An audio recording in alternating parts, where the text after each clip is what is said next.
Très bien, bonjour à tous. J'espère que vous m'entendez.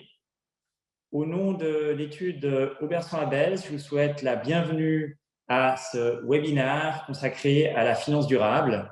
Un sujet évidemment d'une brûlante actualité. Pas un jour ne passe sans qu'en ouvrant le journal le matin, on lit un article sur une nouvelle proposition en matière de finance durable, que ce soit d'ailleurs au niveau européen, au niveau international ou même au niveau suisse. Et donc, face à ce foisonnement de nouvelles règles, de nouvelles propositions, de nouvelles idées qui semblent émerger chaque année, cela nous semblait utile de faire un petit point de situation pour voir un tout petit peu où on en est, quel est finalement le state of the art aujourd'hui et quelles sont les différentes mesures qu'à court et moyen terme, les différentes entreprises concernées devraient prendre pour mettre en œuvre ces nouvelles règles. Et compte tenu de la rapidité de l'évolution de ce domaine, nous avons pensé qu'il était utile de faire ce genre de point de situation à intervalles réguliers. Certains d'entre vous ont sans doute participé à l'événement que nous avions organisé dans le cadre de la conférence Building Bridges à la fin de l'année 2022, qui était déjà aussi une forme de point de situation. Et aujourd'hui, quelques mois après, il nous a semblé utile de réorganiser ce point de situation pour, d'une certaine manière, prendre acte des nouvelles évolutions et des prochaines étapes à entreprendre. Donc voilà un tout petit peu le but de ce webinaire que nous vous proposons aujourd'hui et on se réjouit évidemment énormément aussi de pouvoir échanger avec vous.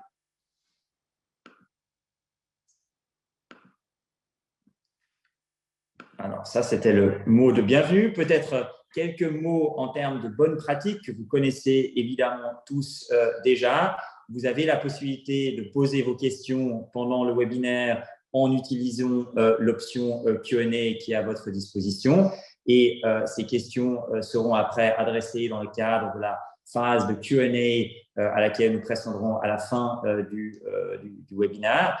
La présentation de des slides que vous verrez vous sera envoyée par email après le séminaire, donc vous en disposerez évidemment, de même que la session en tant que telle fait l'objet d'un enregistrement et nous mettrons évidemment aussi à disposition le replay ultérieurement.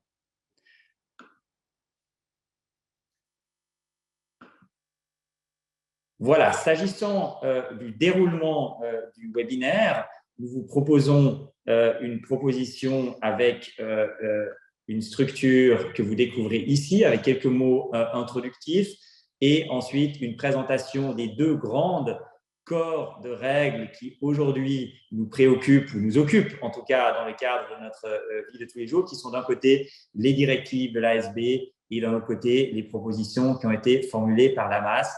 Et on aura également l'occasion de revenir sur un certain nombre de règles liées au reporting extra-financier et évidemment l'épineuse thématique du greenwashing qui, d'une certaine manière, est en toile de fond de toute la problématique qu'on discute aujourd'hui lors de ce webinaire. J'aimerais encore, avant de rentrer dans le vif du sujet, avoir l'occasion de présenter les deux intervenants que nous avons aujourd'hui. Et ces intervenants sont les deux personnes qui animent le practice group de finances durables que nous avons créé à l'étude maintenant depuis un certain nombre d'années. C'est d'une part maître Sonia de la Fuente, qui est counsel au sein de notre étude et qui s'intéresse de longue date aux questions liées à la finance durable et qui était aussi une des chevilles ouvrières de l'événement que nous avions organisé dans le cadre de la conférence Building Bridges. Et d'un autre côté, mon associé Antoine Amiguet, qui lui aussi s'intéresse depuis longtemps aux questions de finance durable.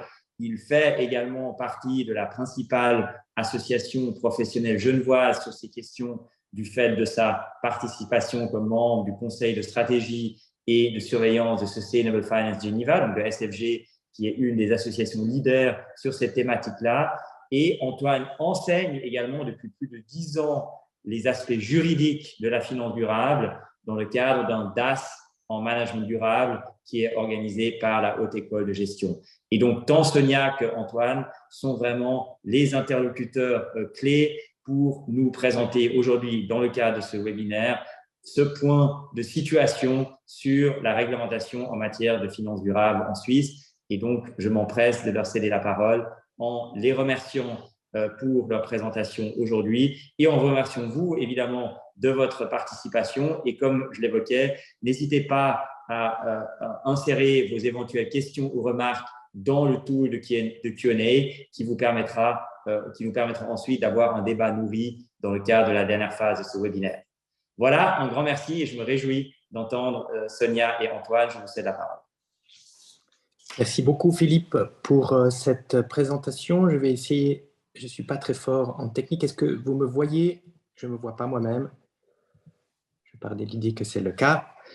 Donc bonjour à tous et à toutes. On est très heureux de vous accueillir pour ce webinaire sur la finance durable. Et il y a eu beaucoup, comme l'a évoqué Philippe, il y a eu beaucoup d'évolutions dans ce domaine ces dernières années. Et l'idée, que ce soit d'ailleurs dans l'Union européenne ou en Suisse, et l'idée aujourd'hui, c'est vraiment de vous offrir un panorama des règles qui sont applicables en Suisse, qui sont obligatoires en Suisse aujourd'hui et qui le seront dans un avenir proche. Donc, on a 1 heure à disposition. Donc, le webinaire se terminera à 13h30.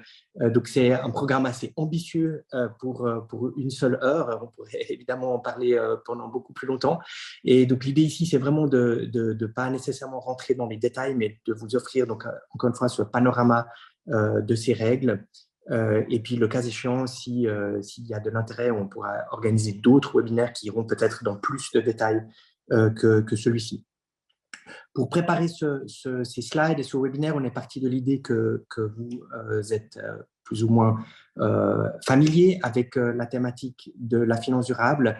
Et donc, on ne va pas aujourd'hui vous expliquer les bases de la finance durable. Et voilà, donc à toutes fins utiles, parce qu'on va utiliser cet acronyme souvent. Donc, ESG, c'est pour désigner les facteurs d'environnement social et de gouvernance, qui sont des facteurs très importants dans l'analyse de la extra-financier de certains investissements. Voilà, donc Philippe évoquait tout à l'heure un foisonnement de régulations. Et là, on vous a mis sur cette slide les règles qui sont d'ailleurs volontaires ou obligatoires, on va faire cette distinction dans 1 minute, qui ont été publiées en Suisse depuis 2020. Donc la vérité, c'est qu'avant 2020, il y avait peu de choses dans ce domaine et que donc la réglementation, elle a surtout commencé à évoluer en Suisse à partir à partir de 2020. Et donc là, c'est que les règles suisses. Et évidemment, si on regarde au niveau international, et notamment dans l'Union européenne, on verra qu'il y a encore un foisonnement encore plus important de règles. Évidemment, on ne va pas vous présenter tous ces points aujourd'hui. Simplement, ce qui est important, et peut-être encore quelques mots sur cette slide. Donc, vous voyez qu'il y a eu un certain nombre de publications qui ont été faites, comme j'ai dit, depuis 2020, tantôt par l'État, c'est-à-dire le Conseil fédéral ou la FIMA, tantôt par les associations professionnelles que sont l'ASB, la SFAMA, aujourd'hui l'AMAS, et SSF, donc Swiss Sustainable Finance. La grande différence entre les règles qui ont été émises en 2020 et celles dont on va parler aujourd'hui, c'est qu'à l'époque, ces règles étaient volontaires, c'est-à-dire que les établissements bancaires et financiers qui voulaient s'y soumettre pouvaient le faire de manière volontaire, alors qu'aujourd'hui, ces règles sont obligatoires, en tout cas pour les membres de ces associations.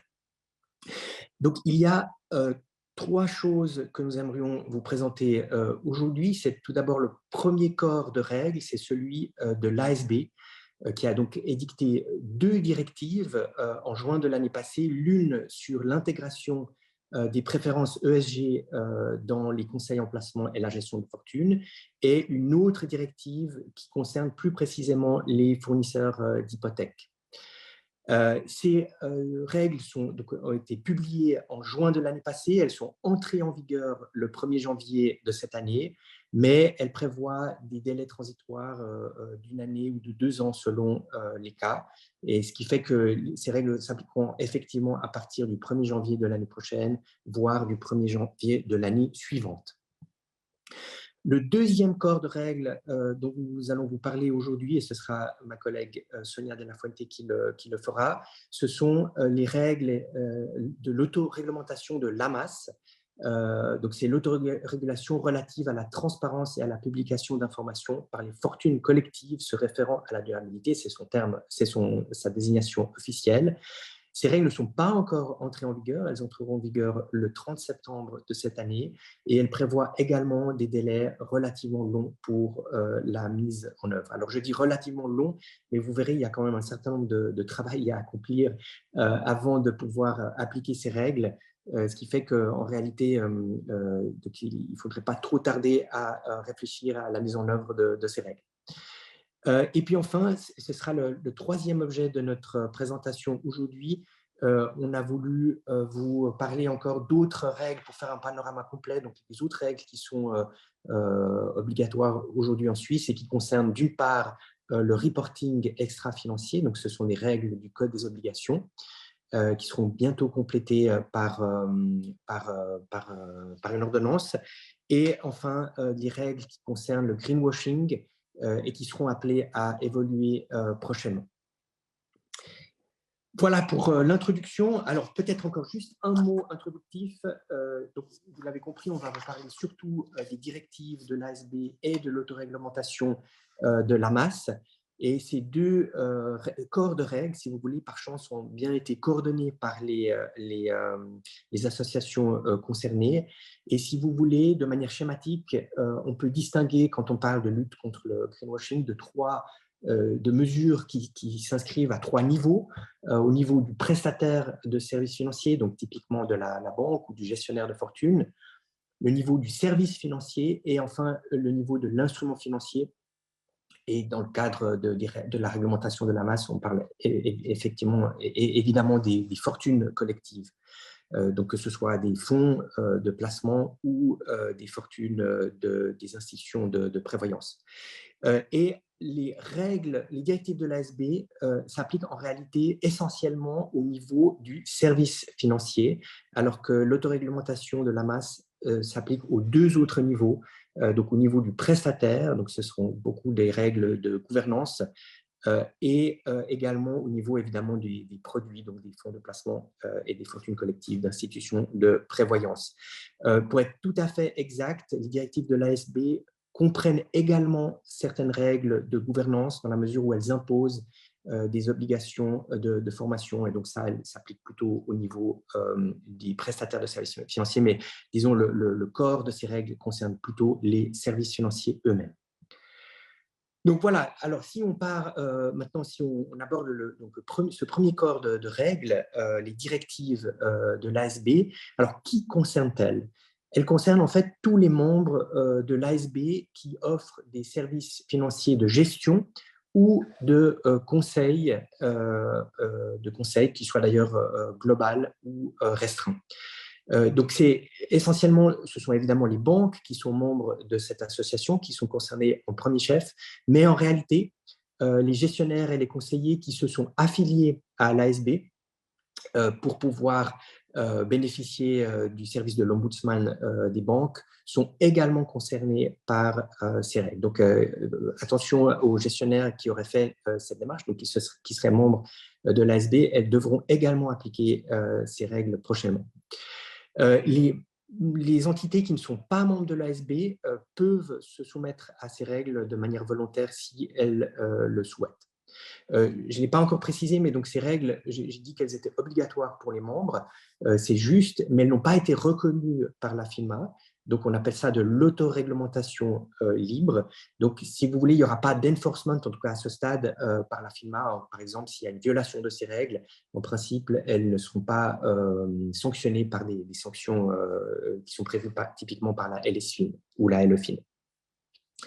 Les clients qui sont concernés par ces directives, ce sont évidemment les clients privés, les clients professionnels, sauf s'ils ont décidé de renoncer à l'application de ces règles, et elles ne s'appliquent pas aux clients institutionnels. Et donc là, vous voyez bien que ces règles, et c'est un élément vraiment important pour la compréhension de ces règles, elles sont calquées sur la LSFIN. L'idée vraiment de l'ASB était de compléter d'une certaine manière la LSFIN sur les aspects de ESG, donc de finances durables. Donc les termes, comment dire, même la structure de ces règles est calquée sur celle de la LSFIN. Les services financiers qui sont visés par cette réglementation, ce sont les services de gestion de fortune et de conseil en placement, qu'ils soient global ou restreints. Ces règles ne concernent pas les autres services financiers qui sont prévus dans la LSFIN et notamment pas les services d'execution only. Quant au champ d'application territorial, il concerne donc tous les services financiers qui sont fournis à titre professionnel en Suisse ou à des clients en Suisse. Alors, par exemple, il ne concerne pas les clients étrangers d'une succursale étrangère d'une banque. Typiquement, si une banque a une succursale, disons, à Hong Kong ou à Singapour, les clients locaux ne sont pas touchés par ces règles. Voilà, donc les deux règles, si on veut les résumer de manière extrêmement succincte, les deux règles principales qui ressortent de ces directives, c'est d'une part l'obligation pour les établissements concernés d'intégrer les préférences ESG du client dans le conseil, et d'autre part de former ses conseillers à la clientèle, ses collaborateurs, pour qu'ils soient en mesure de conseiller les clients de la banque ou du gestionnaire dans ce contexte. Comme on l'a dit, les investisseurs professionnels peuvent choisir de ne pas se voir appliquer ces règles, donc, tout comme la LSFIN permet aussi un certain nombre d'allègements pour ce type d'investisseurs. Un élément important, c'est qu'il y a une présomption du respect des directives ASB si l'établissement respecte les règles équivalentes européennes. Donc, vous savez certainement que dans l'Union européenne, il y a des règles correspondantes à celle-ci, qui obligent les établissements bancaires à intégrer les critères ESG dans les tests de suitability et d'adéquacy de leurs clients. Si l'établissement financier suisse veut suivre ces règles, il peut en principe partir de l'idée que les règles de l'ASB sont également respectées. Et l'inverse n'est pas vrai. Donc, si on respecte les règles de l'ASB, probablement qu'on ne respecte pas entièrement les règles de l'Union européenne. Et même dans le sens inverse, si on respecte les règles de l'Union européenne, chaque établissement doit quand même vérifier si effectivement, en appliquant les règles européennes, l'établissement financier respecte vraiment les règles suisses. Donc, on ne peut pas s'épargner de faire cette vérification. Après, toute la question qui est vraiment importante, évidemment, est de savoir s'il faut choisir entre les règles européennes ou les règles suisses.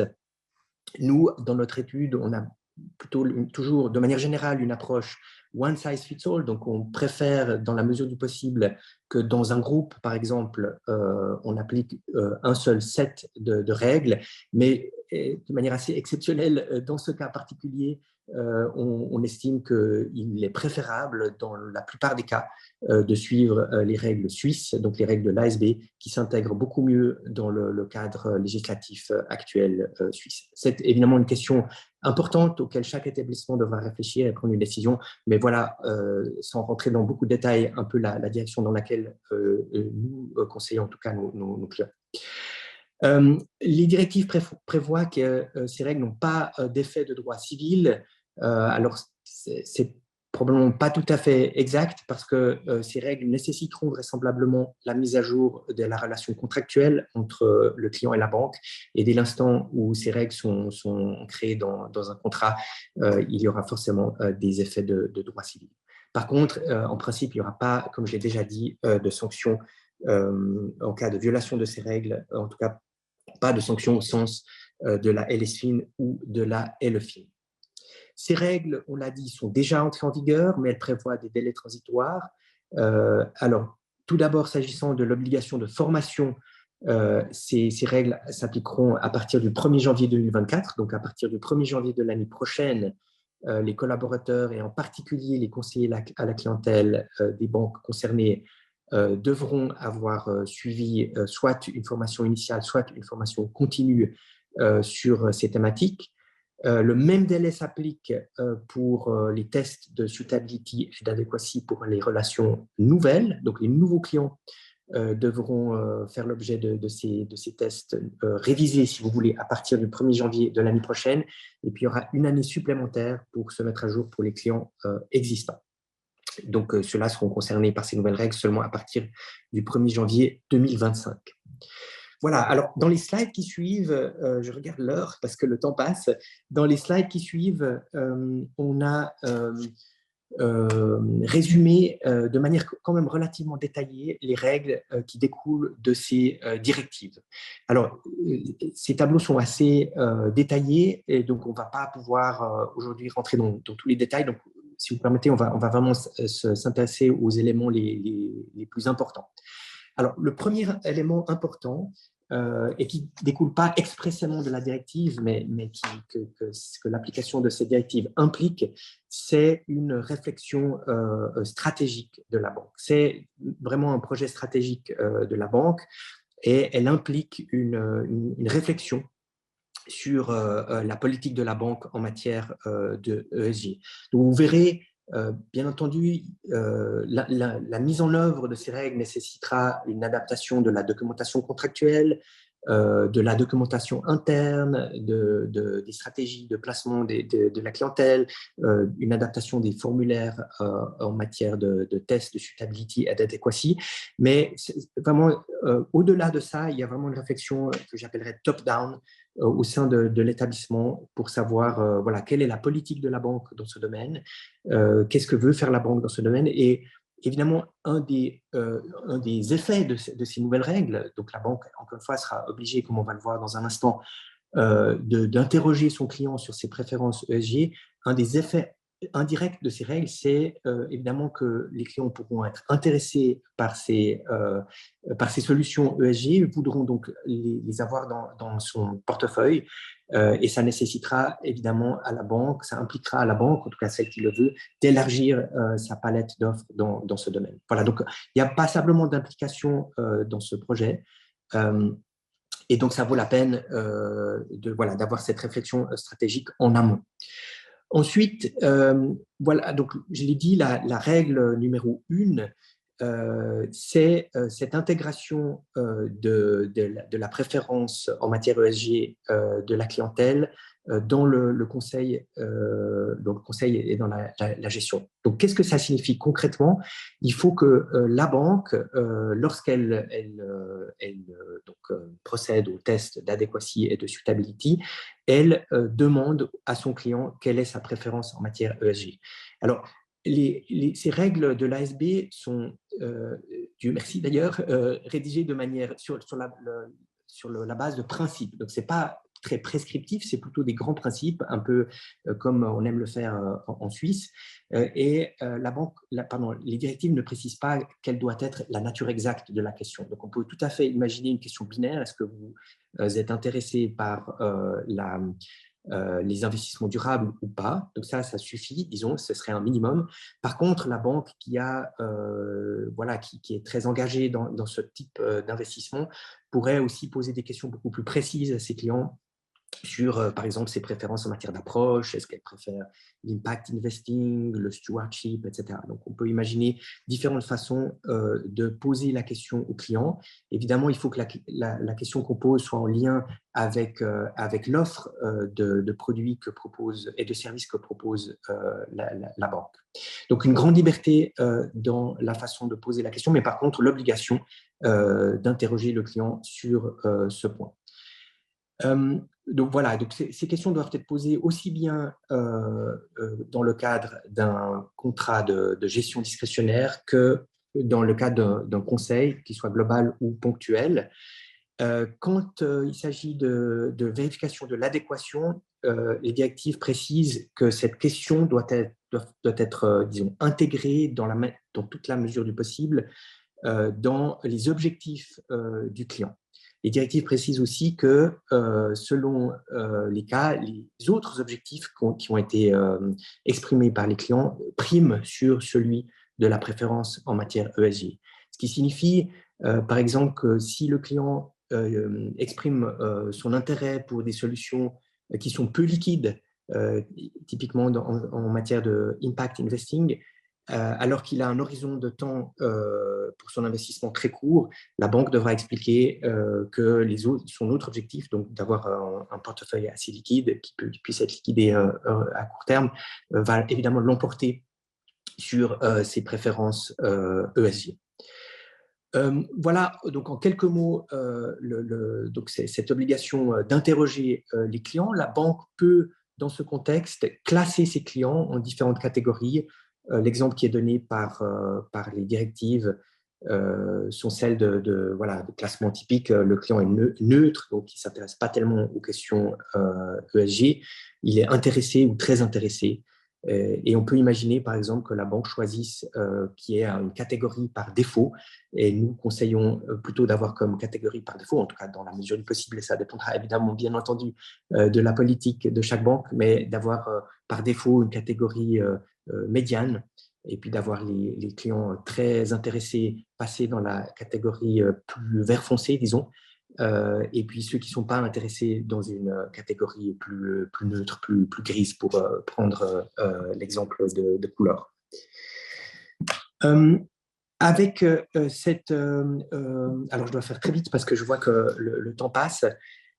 Avec ces obligations d'interrogation, il y a évidemment l'obligation pour la banque de donner des informations sur sa palette de produits, sur les risques ESG. Voilà, elle doit donc informer le client sur ce que c'est qu'un investissement durable.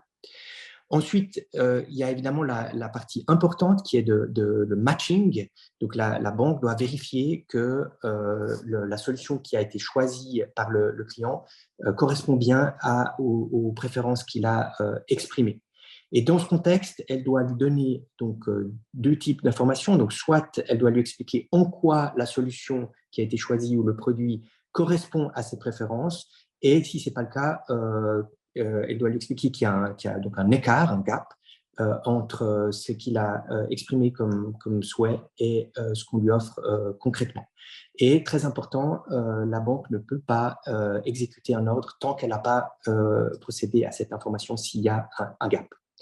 Avec ces différentes règles, il y a d'autres obligations qui sont corollaires de ces différentes exigences. C'est celle notamment de documenter toutes ces informations qu'elle a collectées et qu'elle a données au client. À la demande du client, la banque a aussi des obligations de reddition de comptes. Évidemment, dans toutes ces informations, sa publicité, tous ces efforts marketing, la banque doit évidemment éviter à tout prix de procéder à de l'éco-blanchiment, donc à du greenwashing. Et puis, deuxième obligation importante dans le contexte de ces directives de l'ASB, il y a l'obligation donc pour les établissements concernés de former ses collaborateurs. Et donc, les directives prévoient un certain nombre de points qui doivent faire l'objet de cette formation, qui peut donc, encore une fois, soit être initiale, soit être continue. Et puis, sans rentrer dans les détails, mais donc les conseillers doivent pouvoir acquérir des bases en matière de ESG. Ils doivent avoir aussi une idée de toutes les règles applicables en Suisse et également à l'étranger. Ils doivent être en mesure de vérifier la conformité des solutions ESG proposées par leurs soins avec les préférences du client. L'objectif étant évidemment d'éviter qu'il y ait une inadéquation entre les attentes du client et les caractéristiques réelles des solutions qui lui sont proposées. Et puis donc, dernier point, ces règles devront être contrôlées dans le cadre de la révision interne au minimum tous les 3 ans. Voilà, donc vraiment de manière très succincte les points principaux, si vous voulez, de ces nouvelles directives. Et puis, j'ai vraiment très peu de temps pour vous parler de l'autre directive donc, qui a été émise en même temps, donc en juin de l'année passée, et qui concerne plus particulièrement les établissements qui offrent donc, des solutions hypothécaires. Donc, peut-être ça concerne moins de personnes dans l'audience d'aujourd'hui, donc je vais aller assez rapidement.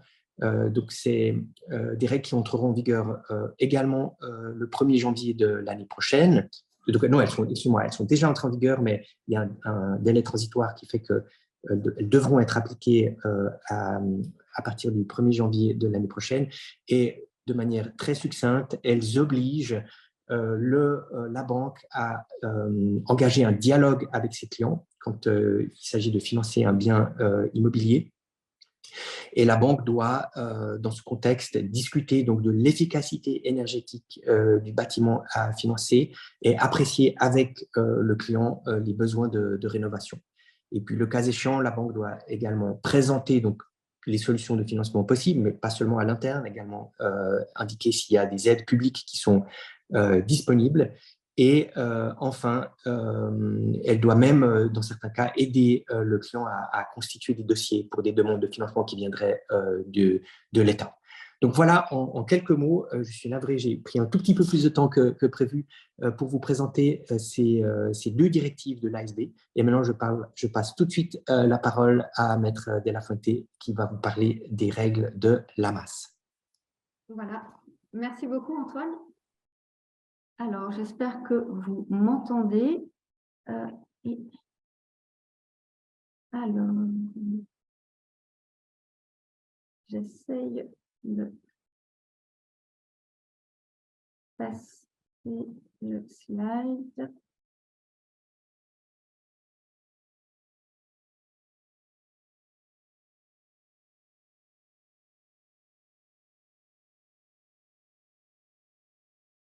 Voilà, merci.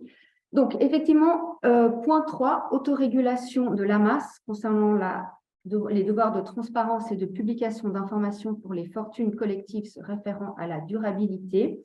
Donc, comme on l'a vu, les règles de l'ASB se concentrent sur les devoirs de transparence au niveau du service et les règles de l'AMAS, elles, se traitent des devoirs de transparence au niveau de l'établissement, à savoir le gestionnaire, et du produit, à savoir le placement collectif.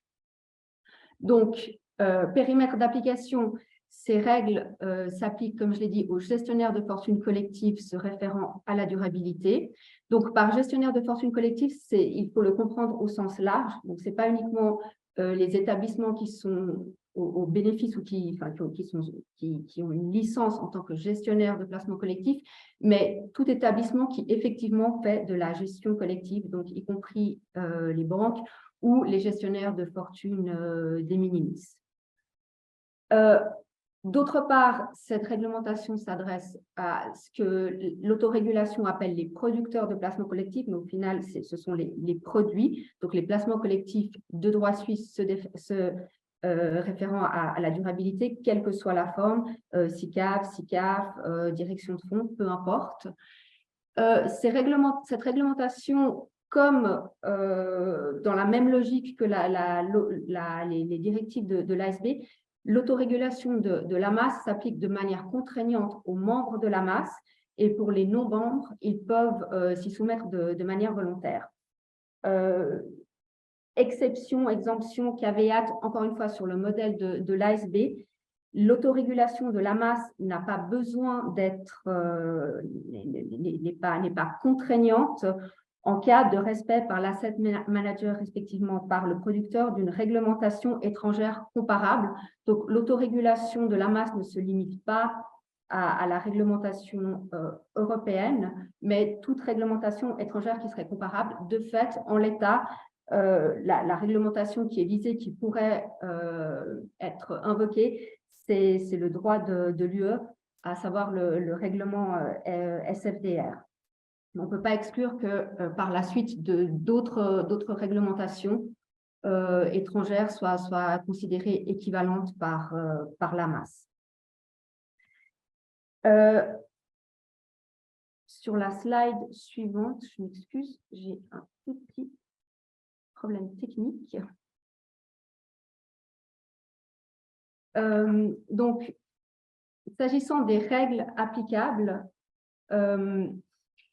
si on regarde le cadre très général, le cadre réglementaire, il s'agit d'une autoréglementation libre, de la même manière que pour les directives de l'ASB, c'est-à-dire la FINMA ne les a pas reconnues comme standard minimum applicable au marché, d'où le fait que cette autorégulation n'est n'est contraignante que pour les membres de la masse. C'est une réglementation fondée sur des principes, donc elle est beaucoup moins prescriptive que ce qu'on peut trouver typiquement dans le droit de l'Union européenne. Il n'y a évidemment pas d'incidence sur les obligations découlant du droit des marchés financiers, LSFIN, LEFIN, LPCC. Les obligations découlant de ces réglementations restent applicables en plein. L'autorégulation précise également qu'il y a une absence d'effet de droit civil, mais là encore, si cette autorégulation est incorporée dans des contrats, elle déploiera évidemment des effets de droit civil, typiquement en cas de délégation de la gestion par une direction de fonds auprès d'un gestionnaire externe, dans la mesure où cette autorégulation serait incorporée dans le contrat de gestion, elle déploierait des effets de droit civil entre les parties.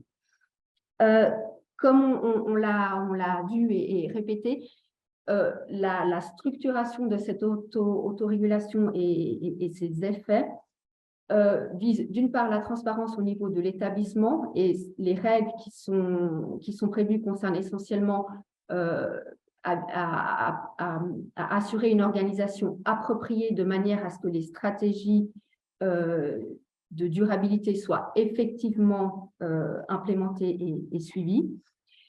Il y a ensuite des devoirs de transparence au niveau du produit. Alors, d'une part, la notion même de placement durable est clarifiée dans le cadre de cette autorégulation, puisque contrairement à ce qu'on trouve dans l'Union européenne, il n'y a pas un cadre de base comme serait la taxonomie en amont qui permettrait de savoir déjà de quoi on parle concrètement quand on parle d'un placement, d'un produit durable, enfin d'un produit en l'occurrence très spécifiquement d'un fonds de placement.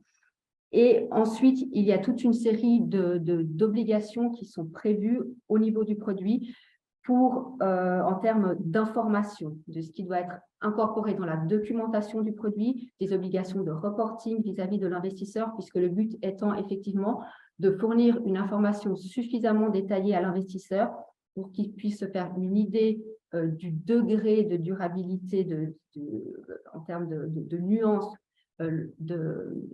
du produit, et qu'il puisse comparer typiquement plusieurs fonds pour voir celui qui correspond le mieux à ses attentes et finalement ses objectifs de durabilité.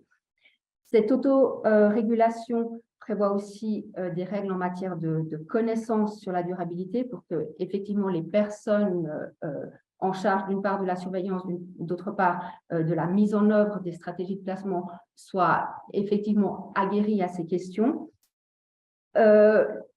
Cette autorégulation prévoit enfin des règles concernant l'encadrement des relations avec les prestataires externes et plus spécifiquement les fournisseurs de données, puisque qui dit transparence dit accès à des données en termes de quantité et de qualité. Donc, le fournisseur de données, ce prestataire externe, est un maillon essentiel finalement dans la mise en œuvre d'une stratégie de placement durable. Et enfin, il y a une obligation de rapport sur la durabilité destinée aux investisseurs. L'autorégulation en masse entrera en vigueur le 30 septembre de cette année. Donc, typiquement pour ce que j'appellerais les nouveaux fonds, c'est-à-dire les fonds de placement qui seraient autorisés après le 30 septembre 2023, quand bien même la demande d'autorisation serait déposée avant, sont soumis dès maintenant à cette réglementation. Donc évidemment, ça concerne les fonds de placement qui se disent durables ou qui poursuivent une stratégie de durabilité. Ils devront intégrer dans leur documentation, ces nouveaux fonds devront intégrer ces règles de la masse dès maintenant, puisque vraisemblablement, ou si vraisemblablement, ils seront autorisés postérieurement au 30 septembre de cette année. La réglementation prévoit des délais transitoires, notamment des délais transitoires relativement longs, notamment celui du 30 septembre 2024, donc une année, pour soumettre à la FINMA les modifications de la documentation du produit, donc pour la soumission et non l'approbation par la FINMA. Le simple fait de soumettre ces documents mis à jour d'ici le 30 septembre de l'année prochaine, le délai transitoire, enfin les délais seront respectés. Et le même délai s'applique pour la mise à jour des contrats de délégation et de sous-délégation. On reviendra sur cette obligation concernant ces contrats dans quelques instants. Donc, maintenant, slide suivante concernant la mise en œuvre de l'autorégulation AMAS. Donc, disons, l'architecture de cette réglementation, elle vise d'une part les obligations concernant les gestionnaires et d'autre part les obligations concernant les producteurs, à comprendre les produits. Certaines de ces obligations se recoupent et bien sûr un producteur qui ne délèguerait pas la gestion à un tiers, donc typiquement une direction de fonds qui elle-même ferait de la gestion, sera soumis aux deux types de règles, aussi bien aux règles au niveau du produit, typiquement la documentation du produit, et aux règles de gestionnaire sous sa casquette de gestionnaire de placement collectif. De manière très générale, on va voir que la mise en œuvre de ces différentes obligations passe in fine par la mise à jour, l'adaptation de la documentation de manière générale, donc que ce soit la documentation interne s'agissant des gestionnaires, donc tout ce qui est directive, la documentation concernant le produit, le prospectus, le règlement, autre documentation liée aux produits pertinentes, les contrats, notamment avec les prestataires externes, devront le cas échéant être mis à jour, et également la documentation publicitaire, tout ce qui est marketing, devra vraisemblablement aussi être revu pour être aligné avec les exigences de cette réglementation, de la réglementation de l'AMAS. Sur cette première slide, on voit déjà une série d'obligations. Alors, vous verrez, il y a d'autres tableaux qui vont suivre. On n'aura pas le temps de les regarder tous en détail parce que là aussi, on a essayé d'être relativement détaillé dans qu'est-ce que ces règles impliquent en termes de mise en œuvre.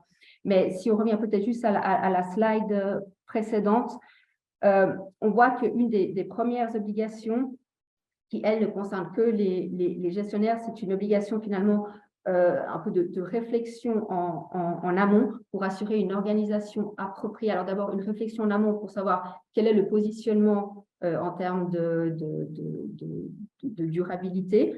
Et ensuite, il faudra intégrer ces réflexions et ces processus, et l'autorégulation précise bien que ces processus doivent être sur un support écrit. Donc, ça impliquera cette fameuse mise à jour des directives pertinentes, du règlement d'organisation et autres documents pertinents pour refléter les processus du gestionnaire en termes de gouvernance, la répartition des responsabilités, typiquement entre le conseil d'administration, la direction, les équipes opérationnelles, pour refléter comment les décisions d'investissement sont prises, comment la gestion des risques en termes de risques ESG est gérée, comment les règles de reporting sont, à quelle fréquence le contenu du rapport de durabilité, quelle forme cela doit prendre. Cette autorégulation prévoit aussi des obligations de connaissance, comme je l'ai dit précédemment, en termes de durabilité. Ce qui est intéressant, c'est que l'autorégulation, elle, ne prévoit pas une obligation de formation, mais concrètement, on peut s'attendre à ce qu'aujourd'hui, un gestionnaire ou même un producteur n'a pas forcément tout le know-how suffisant en termes de durabilité, mais néanmoins veut se positionner, néanmoins veut développer une stratégie de durabilité. Donc, ça impliquera, selon toute évidence, une mise à jour, une formation continue, initiale, en termes de durabilité. Donc, quelque chose finalement assez similaire à ce que prévoit l'ASB, quand bien même le wording n'est pas exactement le même. Sur la slide suivante, on poursuit les obligations de mise en œuvre. Peut-être en s'attardant plus précisément sur un point qui est évidemment fondamental, c'est la politique en matière de durabilité. Donc, il s'agira de fixer les bases de la politique de durabilité qui est appliquée, qui est poursuivie, les approches durables qui seront mises en œuvre. À cet égard, l'autorégulation de l'AMAS contient une annexe où elle liste les approches classiques en termes de durabilité, best in class, intégration ESG, stratégie d'impact. D'autres stratégies sont possibles, l'annexe ne se veut pas exhaustive, mais elle fixe, disons, un cadre. Et dans la politique en matière de durabilité, il faudra clairement indiquer quelle est l'approche, quelle est là ou les approches suivies et de quelle manière. Typiquement, il faudra aussi indiquer le seuil minimal de placement qui devrait être conforme aux prescriptions énoncées dans la politique de durabilité. Et dans une logique de comply or explain, fournir une information pourquoi finalement ce n'est pas 100% des placements qui suivront la politique de durabilité prévue. La slide suivante, clarification concernant les approches ESG. Il y a effectivement une disposition spécifique sur ce devoir de clarification dans l'autorégulation, mais qui finalement doit se lire en lien avec ce qui précède ce devoir de transparence en matière de politique de durabilité. Un point qui est très important est le fait d'exclure ou d'intégrer des critères ESG dits standards, typiquement le fait d'exclure certains types d'investissements, le cas d'école, pas d'investissement dans des sociétés d'armement, ça ne suffit pas pour pouvoir porter entre guillemets le label, parce qu'il il n'y a pas de label officiel, mais pour pouvoir se prétendre ou pouvoir prétendre poursuivre une politique de durabilité ou offrir des produits durables. À cet égard, l'autorégulation est très précise sur ce point et à vrai dire, elle reprend ici vraiment un point qui avait été indiqué dans une communication de la FINMA sur la surveillance justement sur ces questions, ou disons sur ces questions de greenwashing. Donc ça, c'est typiquement un point auquel il faudra peut-être être attentif suivant les établissements, de voir dans quelle manière, jusqu'à présent, le fait d'exclure certains types d'investissements et sans suivre une autre stratégie, une stratégie entre guillemets plus élaborée en matière de durabilité, faisait que jusqu'à présent, on se disait durable, quand bien même suite à la communication de la FINMA, cela n'est plus vraiment possible. Mais ça, c'est un point probablement à garder à l'esprit.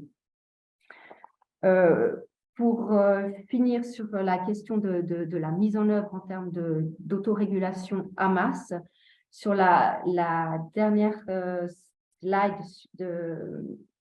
sur cette réglementation, qui porte, elle, plus spécifiquement sur les données. Comme je l'avais dit, les données en matière de durabilité étaient un point essentiel pour assurer la transparence et, in fine, prévenir le greenwashing.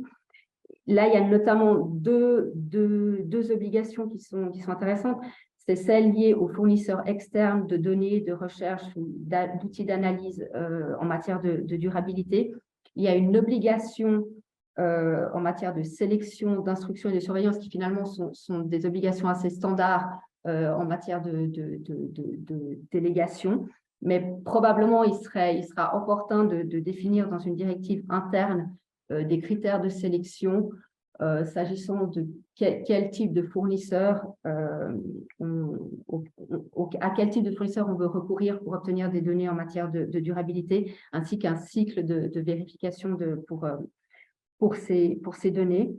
Et enfin, le dernier point lié aux données ou à l'information sur la durabilité, qui lui est plus une relation plus directe vis-à-vis de l'investisseur, c'est le devoir de reporting, le reporting sur la durabilité, qui doit être fait au moins une fois par année, en décrivant les approches qui ont été appliquées en matière de durabilité. Si une stratégie impact, par exemple, est suivie, il faudra aussi indiquer dans quelle mesure les objectifs prévus ont été atteints et le cas échéant, pourquoi ils n'ont pas été atteints.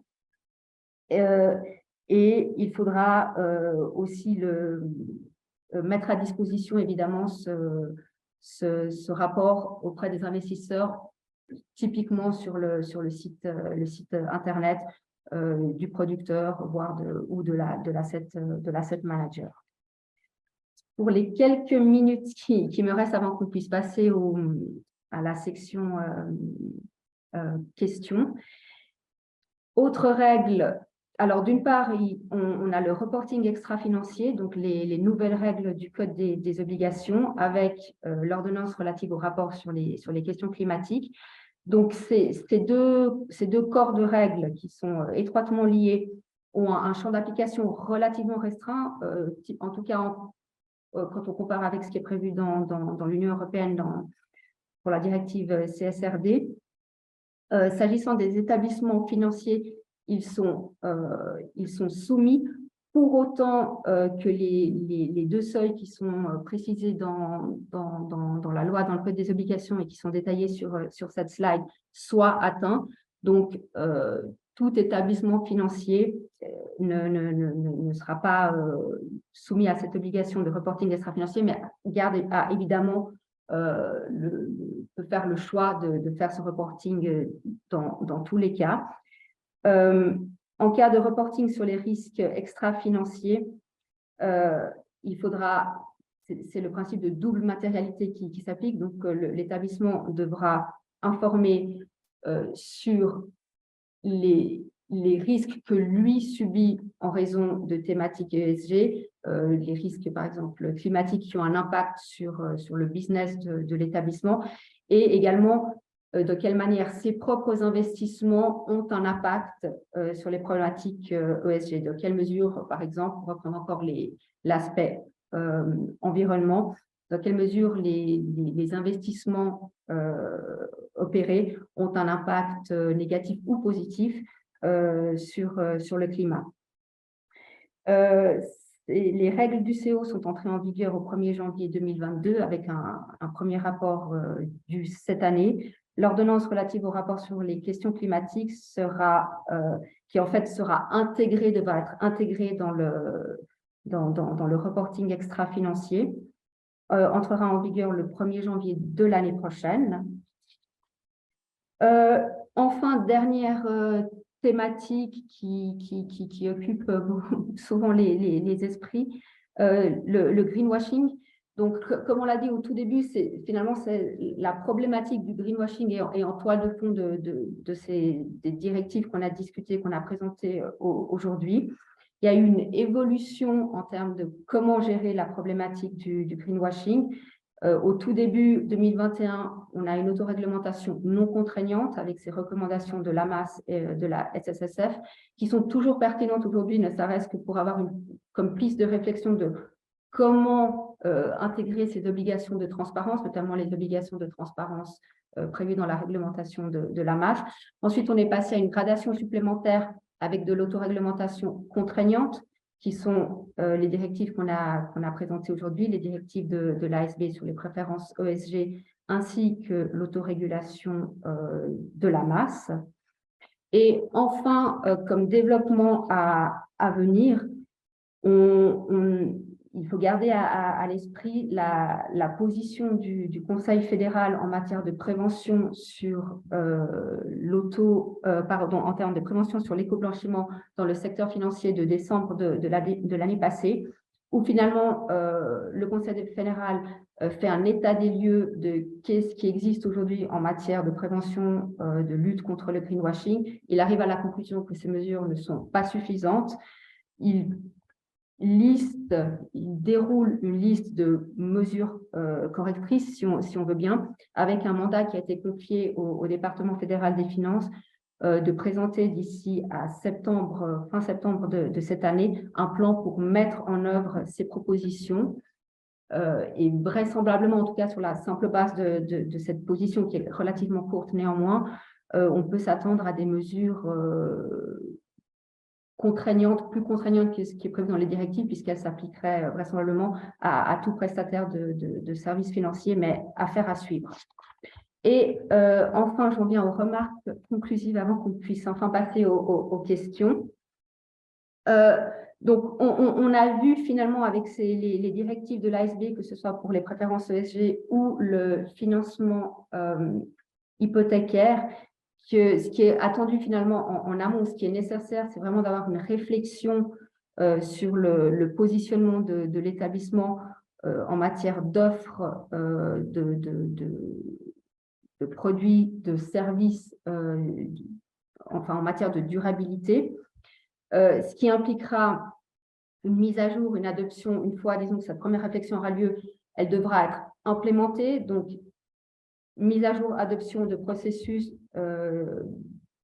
des processus nécessaires, refonte ou revue de l'organisation interne, mise à jour, adoption de la documentation, que ce soit la documentation interne, donc les directives, la documentation liée aux produits, s'agissant des placements collectifs, la documentation marketing et enfin la documentation contractuelle, que ce soit vis-à-vis des clients dans le cadre des directives ASB ou la documentation contractuelle vis-à-vis des prestataires externes, typiquement dans le cadre de l'autorégulation de la masse. Il y a aussi, on a vu des exigences de formation, de connaissances, afin de disposer d'une certaine expertise en matière de durabilité, avec des délais qui sont à la fois relativement longs et aussi assez courts quand on voit l'étendue les différents chantiers à traiter. Et enfin, comme développement à venir, il y a alors d'une part l'ordonnance relative au rapport sur les questions climatiques, mais ça, enfin, le cadre est fixé, et la petite ou la grande inconnue qui sera la mise en œuvre de la position du Conseil fédéral concernant la prévention du greenwashing. Voilà, alors je m'excuse un petit peu pour cette fin au pas de course, mais on peut enfin passer au Q&A. Merci.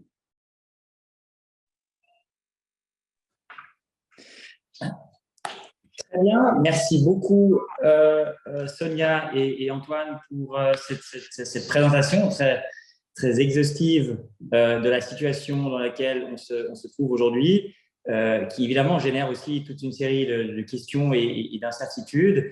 On a eu toute une série de questions effectivement qui ont été posées dans le cadre du Q&A, et même si le temps est déjà un tout petit peu avancé, mais ça démontre juste la richesse, disons, de la matière de vos présentations. On aura quand même l'occasion de prendre en tout cas 3 questions, étant précisé que évidemment les autres questions qu'on n'aura pas le temps de traiter, on y répondra évidemment de manière séparée pour contribuer à nourrir le débat. Première question que j'aimerais adresser peut-être à Antoine, s'il est d'accord, est une question qui a trait aux directives ASB qui ont été évoquées tout à l'heure.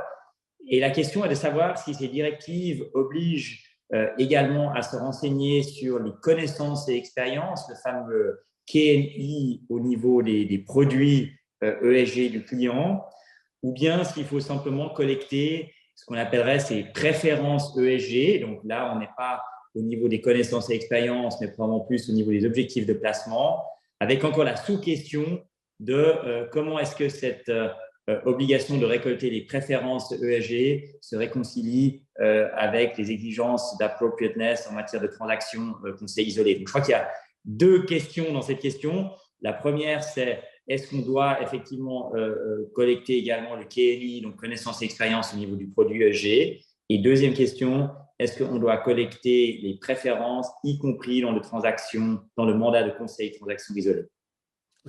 Ok, merci. Alors, volontiers. Alors, pour la deuxième partie de la question, la réponse est clairement oui. Donc, même dans le cadre d'un conseil isolé, on doit, enfin la banque ou le gestionnaire, encore une fois, qui est concerné par ces directives, doit se renseigner sur les préférences du client. Donc ça, c'est assez clair. Après, alors formellement, disons, les directives ne prévoient pas de manière expresse que la banque doit se renseigner sur les connaissances et expériences en matière ESG de son client. Donc, ce n'est pas prévu de manière expresse.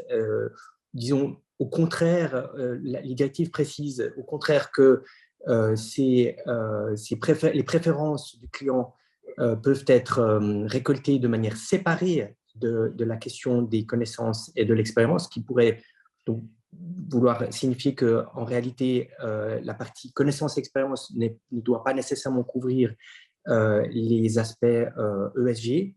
Mais dans les faits, la vérité, c'est que la banque, elle doit s'assurer quand même que le client dispose de toutes les informations nécessaires, donc qu'il puisse prendre des décisions de manière tout à fait éclairée, ce qui signifie qu'elle doit quand même avoir un dialogue sur les connaissances et l'expérience du client en la matière et dans tous les cas, s'assurer donc que le client a reçu les informations nécessaires pour prendre une décision. Donc, formellement, ce n'est pas exigé, mais dans les faits, voilà, il y a en tout cas cette obligation de la banque d'informer le client pour qu'il puisse prendre des décisions de manière tout à fait éclairée. Voilà, j'espère que j'ai répondu à la question. Oui, je crois que tu as très bien répondu, en tout cas à mon avis. Merci beaucoup, Antoine.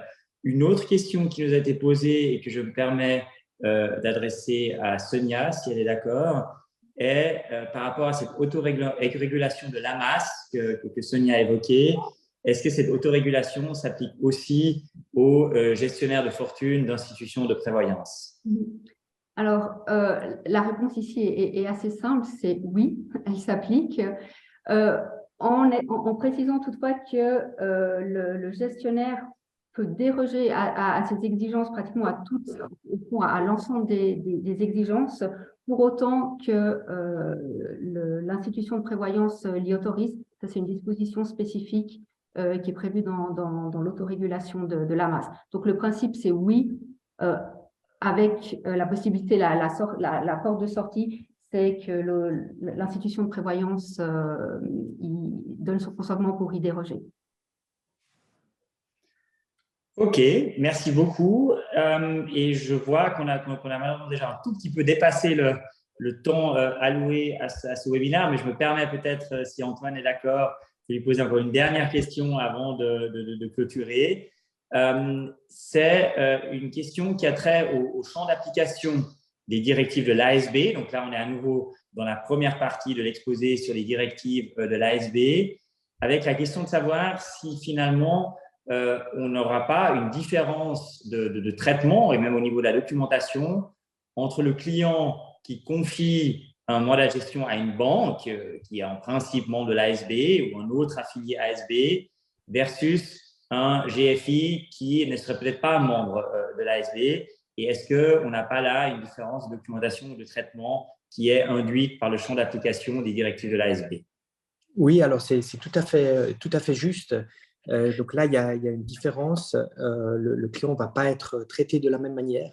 Les obligations, à l'heure actuelle, ne s'appliquent pas aux gestionnaires de fortune qui ne sont pas affiliés à l'ASB. Donc, si vous voulez, c'est un peu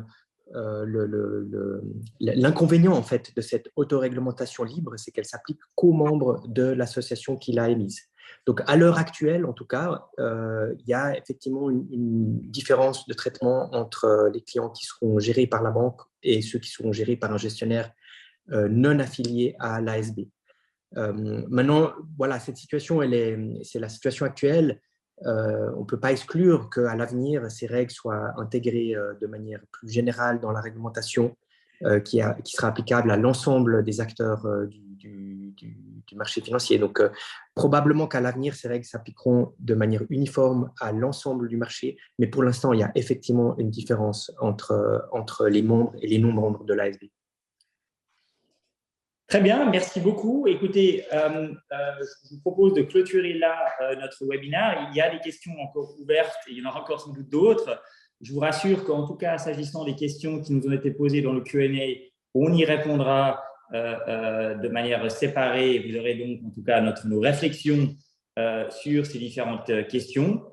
Il me reste à vous remercier de votre participation à ce webinaire. Je crois que le nombre de participants démontre l'intérêt du sujet. C'est un sujet qui est évidemment en pleine évolution, mais on voit aussi que même en Suisse maintenant, les premières règles un peu de hard law commence à émerger. Donc, on est sorti un peu de la phase, disons, des principes généraux et des règles, disons, plus de type soft law, et on voit maintenant émerger les premières règles contraignantes, et ça amène évidemment toute une série de réflexions qu'on est évidemment très heureux de partager avec nous. De notre côté, on va continuer à suivre cette évolution. Ce n'est pas toujours facile, comme ça a été dit avant, vu que les évolutions sont assez galopantes, mais on voit aussi un tout petit peu notre rôle d'essayer de sortir, disons, de ce foisonnement d'initiatives, celles qui réellement ont un impact et aussi peuvent amener à des changements ou des réflexions, des changements de processus au sein des intermédiaires financiers suisses. Donc, on va essayer de continuer ce travail de veille pour essayer de vous alerter, disons, sur les principaux changements dont il faudra tenir compte. Et on aura donc l'occasion, évidemment, d'en reparler, que ce soit lors de prochains webinaires ou autres événements que nous allons organiser sur cette thématique, ou bien, évidemment, dans le cadre de nos Legal Updates. On circule sur toute une série de thématiques, y compris la finance durable. Et vous pouvez, évidemment, si ce n'est pas encore le cas, vous inscrire également sur notre mailing list pour ces Legal Updates. C'est news@aubersonhabels.com, donc news@aubersonhabels.com, ou évidemment écrire simplement un email à Sonia, Antoine ou à moi-même, et on vous place évidemment avec plaisir sur notre mailing list. Voilà, un grand merci encore une fois à vous pour votre participation.